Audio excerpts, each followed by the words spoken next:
At 4 a.m. on August 16, 2025, a convoy of 57 vehicles quietly crawled through Traoré, near Burkina Faso's border with Togo.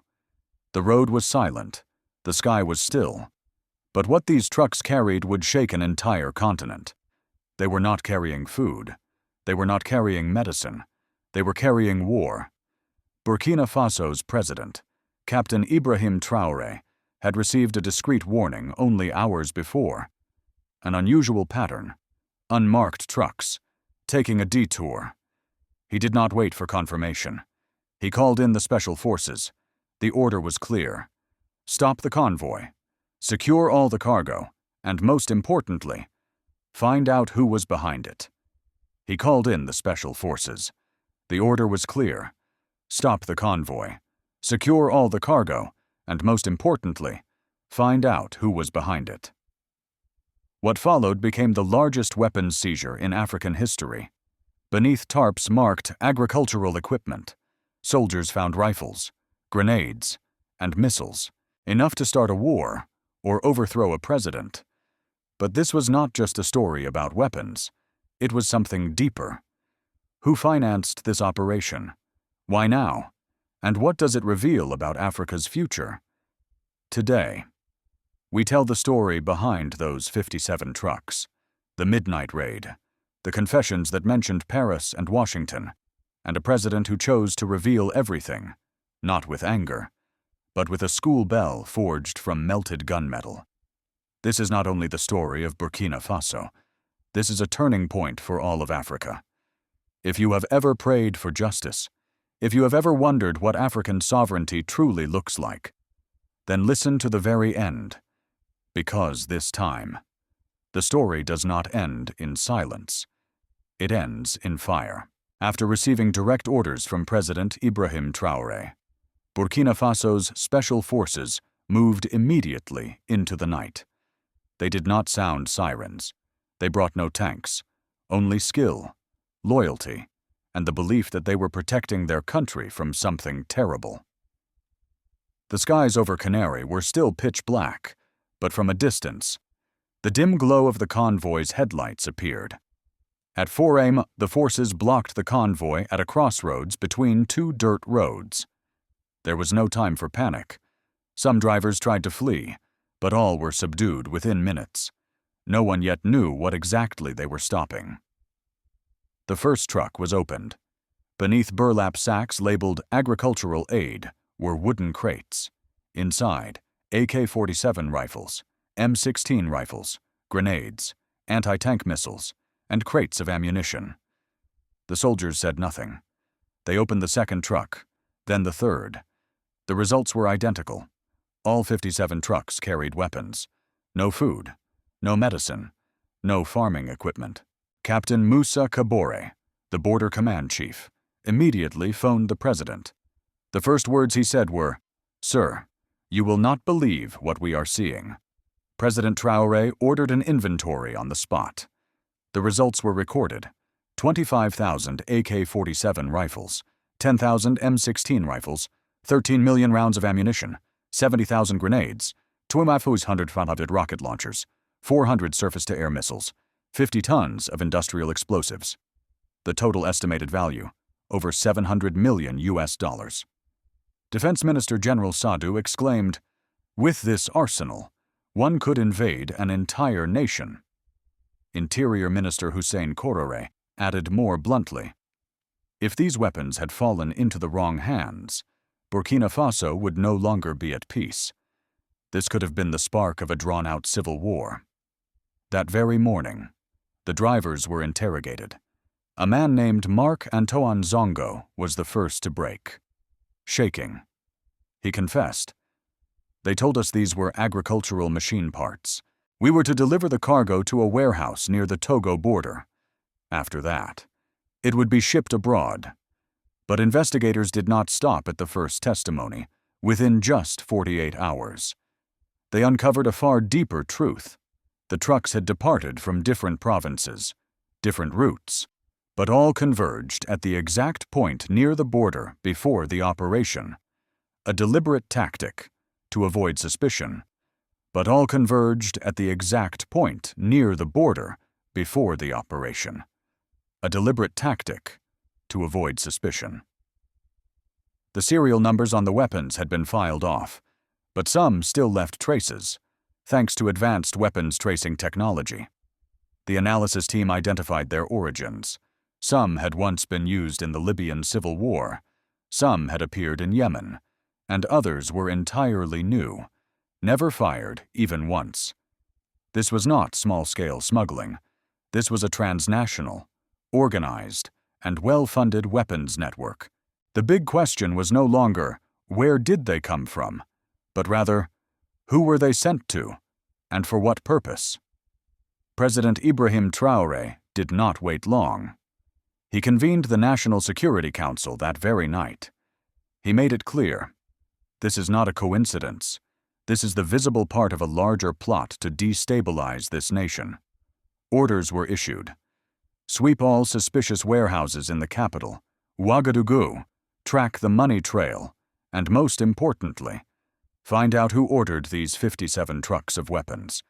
That was the moment the investigation shifted from anti-smuggling to uncovering a coup plot. On the third day after the weapons seizure, the investigation team raided 23 locations in the capital, Ouagadougou. The results went far beyond expectations. At 17 warehouses, they discovered even more weapons, from pistols and ammunition to military telecommunications equipment. But what shocked many was the list of those arrested. Not street criminals, not bearded insurgents. They were people of power who once walked the halls of Parliament. Among them, 3 former ministers, 2 retired generals, 5 wealthy businessmen, and 4 individuals carrying foreign diplomatic passports. One name stood out, Francois Bongo, a longtime investor in the mining sector. He was the first to break in the interrogation room.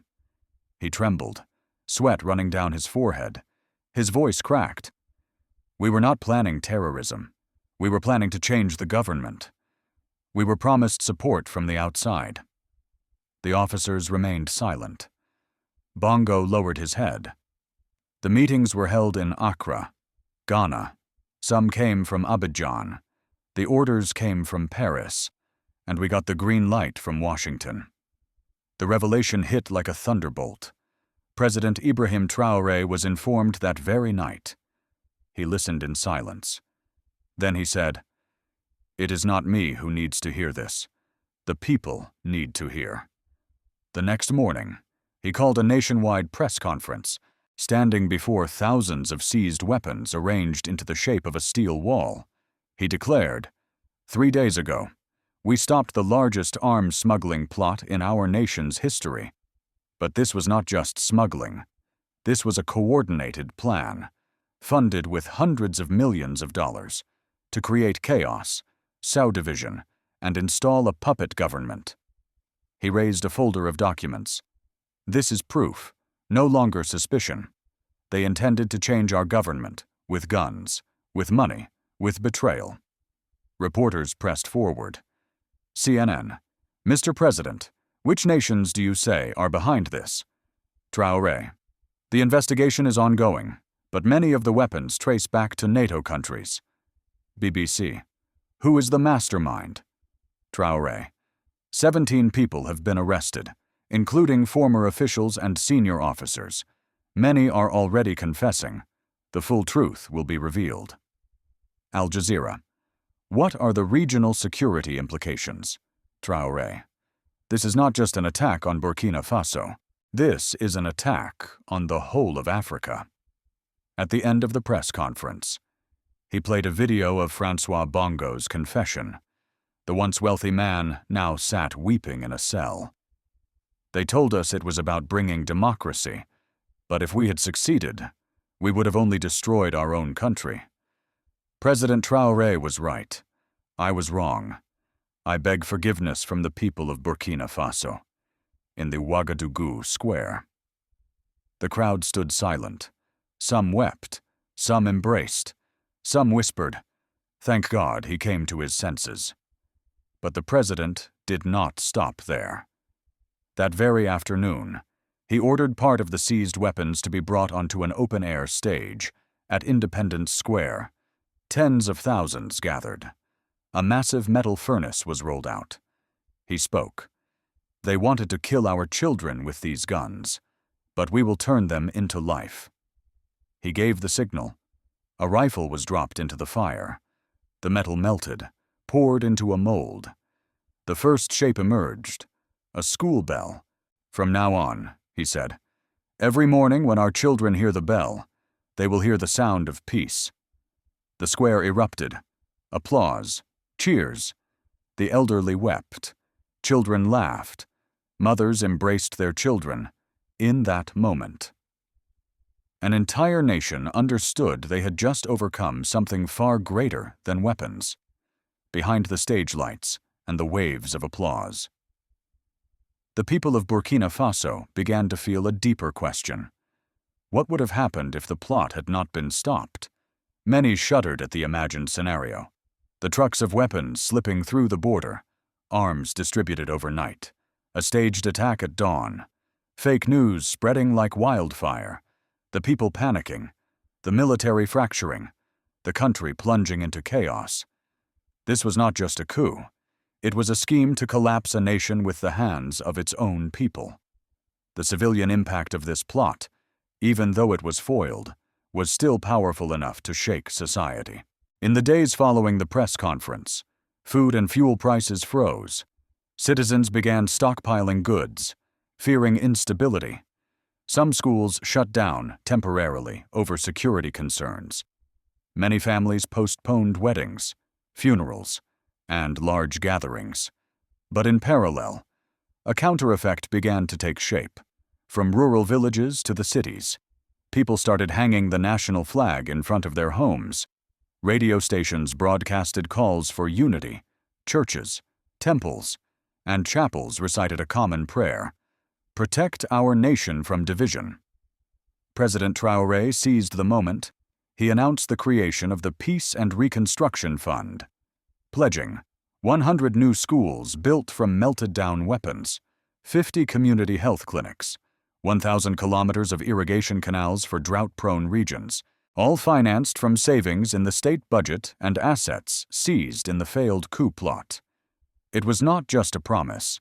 He began delivering immediately, in the very first week. The first school bell rang in Kaya province.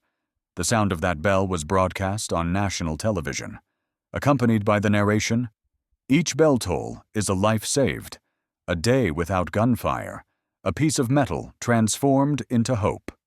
Policy also began to shift. The Ministry of the Interior established a new monitoring system for private warehouses.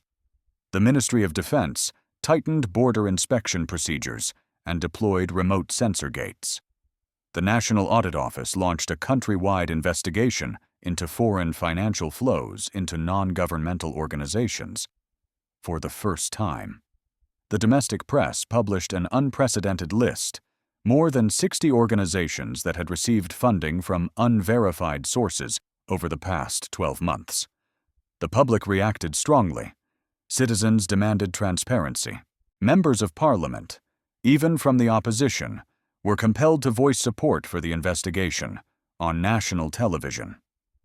A mother in Bobo Dioulasso declared, "I don't care what ideology he follows, as long as he keeps my child alive and in school.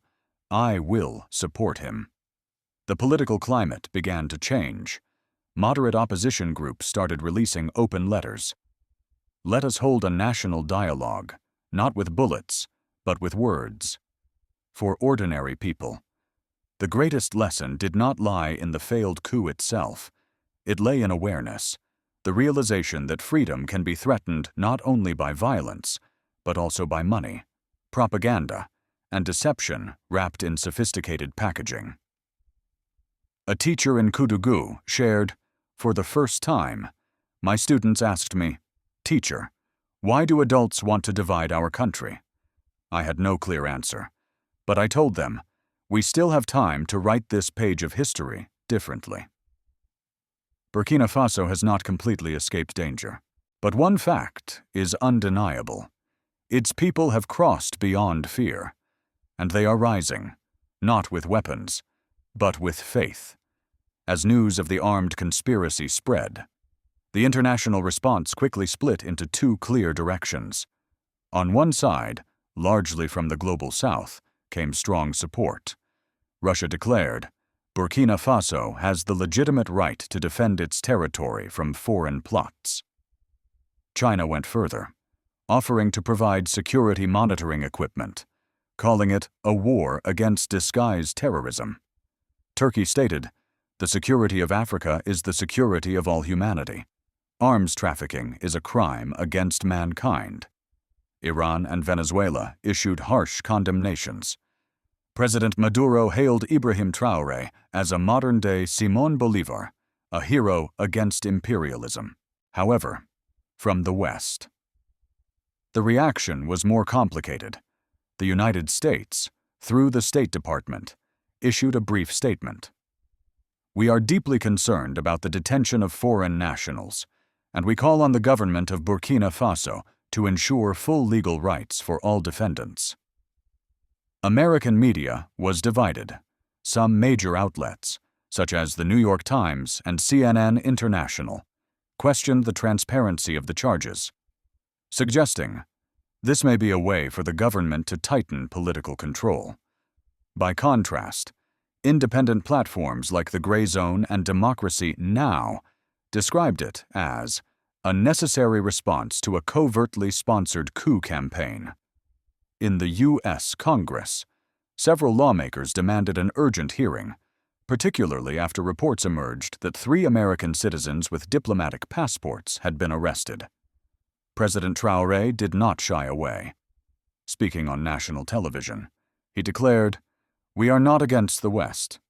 We are against those who think they can use money, NGOs, or weapons to decide the future of Africans." That statement was echoed millions of times, not only across Africa, but also among communities of color in the United States, Canada, Brazil, and the United Kingdom, places all too familiar with interventions disguised under the banner of democracy. The world began to see Burkina Faso not merely as a small nation in the Sahel, but as a new symbol of vigilance and of the right to self-determination. A week after the interception. On August 18, 2025, President Ibrahim Traoré stood in Independence Square before tens of thousands of citizens. The wind swept through rows of seized weapons laid out openly before the public. An old man wiped his tears and whispered, "They meant to kill our grandchildren with this very pile of iron." The president stepped onto the podium, slowly but firmly. "This is the future our enemies had prepared for us. But we were vigilant. We were united. And we prevailed." He promised 100 schools from melted steel, 50 health stations from dismantled rifles, 1,000 kilometers of irrigation canals from bullets that would never fire again. After his words, a young soldier approached the blazing furnace. He dropped an old rifle into the fire. The metal melted, poured into a mold. From it, the very first school bell was cast. The president said, "Every morning, when children hear this bell, they will not only hear the start of class, they will hear the sound of peace." The entire square erupted in applause. People embraced, wept, sang, prayed, not because fear had passed, but because hope had returned. Yet he did not end with celebration. He warned, "We have stopped this plot, but will we stop the next? Will Africa stay vigilant, or will it once again be divided?" He concluded, "We are the grandchildren of Thomas Sankara. We will not bow, not before weapons, not before money, and not before lies wrapped in smiles." That day, Burkina Faso did more than break a conspiracy. They inaugurated a new tradition, the National Day of Awakening and Victory, from now on. Every generation of students will learn this story, not to feed anger, but to keep alert. If you believe Africa has the right to write its own future, If you have ever hoped that justice would not be twisted by power, then like, share, speak up, subscribe, because they have suffocated our history for far too long. Now is the time we raise our voices for the future. Thank you for being here. See you in the next story.